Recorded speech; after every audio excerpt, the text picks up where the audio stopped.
Hey guys, what's going on? Megan here. Today's Tuesday, so another episode of Tier List Tuesday. Last time we did, when we did foods, we did protein. So this time we're gonna do carbs. Most anabolic carbs. Now keep in mind when I say anabolic, obviously carbs don't directly increase protein synthesis. Obviously you need amino acids for that, but carbs do have an indirect role when it comes to building muscle.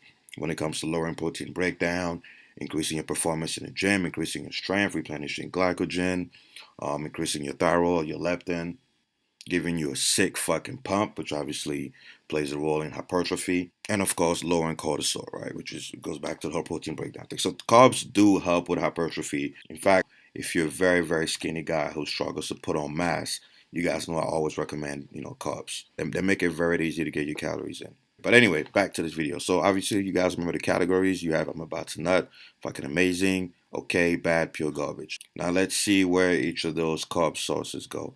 And also, if you haven't noticed by now, I'm not using fruits. I'm not using pure vegetables, right? It's mainly things that are very high in carbs. I'm gonna make separate videos for veggies and fruits, depending on what you guys want to see. All right, let's get straight to it. So white rice, I'm gonna put white rice to bad, right? Um, there's nothing anabolic about fucking white rice. Okay, the nutrient profile is not as high. It's not as dense as the other ones on the list. So I'm gonna put this one here. Same thing with white bread, right? Regular white bread. I'm gonna put that one as bad when it comes to its effect on protein synthesis from an indirect standpoint, as I mentioned earlier. The nutrient profile is, again, it's just white bread. It's processed as fuck. Next, you have potatoes. I'm gonna put potatoes at okay. Potatoes are really good, guys. Again, much better than white rice. Now, keep in mind, this is not based on taste. If it was based on taste, obviously I would have white rice and white bread a lot higher. This is based on helping you maximize muscle growth. So potatoes, good nutrients, and obviously not as processed as the ones at the bottom. Next, you have beans. Beans are gonna be at fucking amazing, right? Again, if you know this channel, very big when it comes to trying to get the biggest bang for your buck. Beans have protein. Now again, it's not as bioavailable as animal protein, but it's still protein. You just gotta eat a lot of different beans to make sure you have everything. But beans are high in protein, high in fiber, high in carbs, and high in nutrients, right? So you can't really beat that. So beans, fucking amazing. Pasta, again, bad. Regular pasta, bad when it comes to nutrient density. Let's see, regular cereal. I'm gonna put that one as bad. And if you notice, all the processed shit is gonna be down here. Like, especially if it's super processed and they have to pretty much add nutrients to kind of fortify it. Sweet potatoes, fucking amazing. Sweet potatoes are up there, right? Now they're not above beans, right? But they're definitely when it comes to fucking amazing. They're better than regular potatoes, when it comes to nutrients, to maximize hypertrophy. So next, we have whole wheat bread. I'm gonna put that slightly higher, right? I want to put that one at okay, above white bread, because obviously, it's less processed and it has slightly more fiber. Now, of course, fiber is not anabolic, but you know, it helps a lot with digestion and keeping a healthy gut, which indirectly leads to better gains. Same thing with brown rice. I'm gonna put brown rice up there with okay, right? Slightly better than white rice. If you're bulking, no, I wouldn't recommend it because obviously you gotta eat. It's gonna fill you the fuck up. The bulking foods are really down here, but you can also bulk with the ones up here, right? Next, you have oatmeal. I'm gonna put oatmeal at fucking amazing. Now, obviously, it's not as high in protein as beans are, but oats also have a lot of vitamin and minerals: manganese, phosphorus, copper, vitamin B, iron, selenium, magnesium, zinc, you name it, right? So oats. There's a reason why bodybuilders love oatmeal, generation after generation. Next, we have bran. I'm gonna put bran at okay, really good. Again, it's not as processed as everything else down here, but it's mainly because of the vitamin and mineral profile, right? Very nutrient dense and very high in magnesium, which is one of the most anabolic minerals out there. In fact, I'm gonna make a whole video on magnesium because almost everybody's deficient in magnesium, and they don't understand how important it is for muscle growth. Helps with protein synthesis, testosterone production, insulin sensitivity, you name it.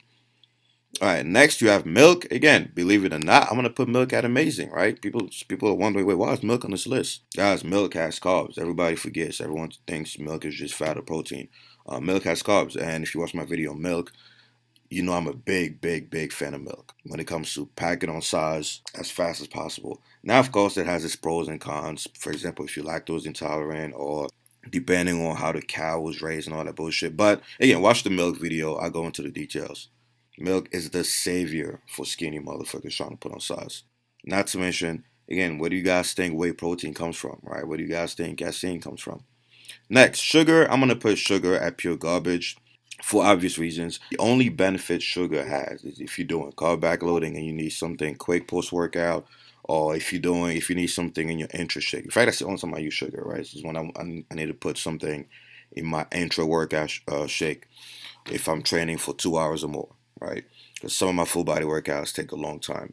And obviously, to try to keep cortisol levels down, I might throw in some sugar in my shake. But other than that, there's really no point in taking sugar. The nutrient density is fucking trash.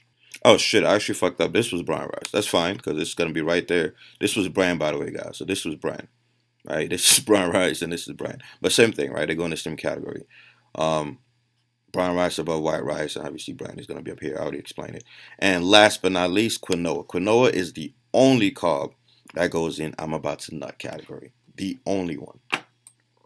And the reason is simple. Not only is nutrient dense, right? Not only is high in vitamin and minerals, but it's one of the only sources of carbs that is high as fuck in ecdysterone. For those of you guys who are not familiar, ecdysterone is one of the most anabolic substances out there for us natty motherfuckers, right? In fact, there are a ton of studies on the effects of ecdysterone. In fact, WADA, which is the World Anti-Doping Agency, is actually trying to put ecdysterone on the list, right? They're actually trying to put ecdysterone on the list of banned substances.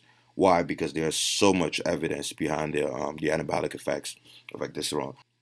Now, of course, you don't want to get it from companies. They're full of shit. A lot of times they're just going to give you a bunch of fillers. And to be honest, I'd rather just get it from foods, right? It's best to just get it from foods.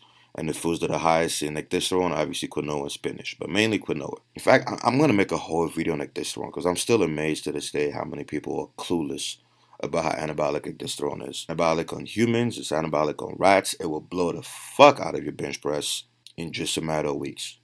And it's one of those things where you can quickly see results. So if you don't believe it, you could just take it out of your diet and you'll notice the drop in strength and the drop in size in as little as 1 to 2 months. Very, very, very powerful stuff. And like I said, do not get it from companies. Do not get it from supplements. Just get it straight from quinoa, right? Where if somehow WADA manages to get it banned because they've been trying for a while, you're getting it from quinoa, right? So you can still claim that. But anyway, guys, that's it. That's the tier list for the most anabolic carbs. Quinoa is in the I'm about to nut category by far, followed by beans, sweet potatoes, oatmeal, milk, and then you have the rest down here. But anyway, guys, I'm out of here. Comment below. Let me know what you guys want to see in next week's Top Tier Tuesday. Alright, guys, don't forget to like or share the video, subscribe and hit the bell, and buy my HSP Nucleus Overload Training Program. It's the ultimate program for maximum muscle growth. It includes full body workout splits, bro splits, push-pull, home workouts, you name it. Also comes with a complete guide for macros, nutrition, fat loss, muscle growth, hormones, including a meal plan. It's pretty much all my 16 years of experience condensed into one fucking book. You're also going to get free copies of any future edition. So visit Team3DAlpha.com and you can use the 40% off coupon code Nucleus Overload. Or you could just buy the shit at full price. Alright, guys, I'm out of here.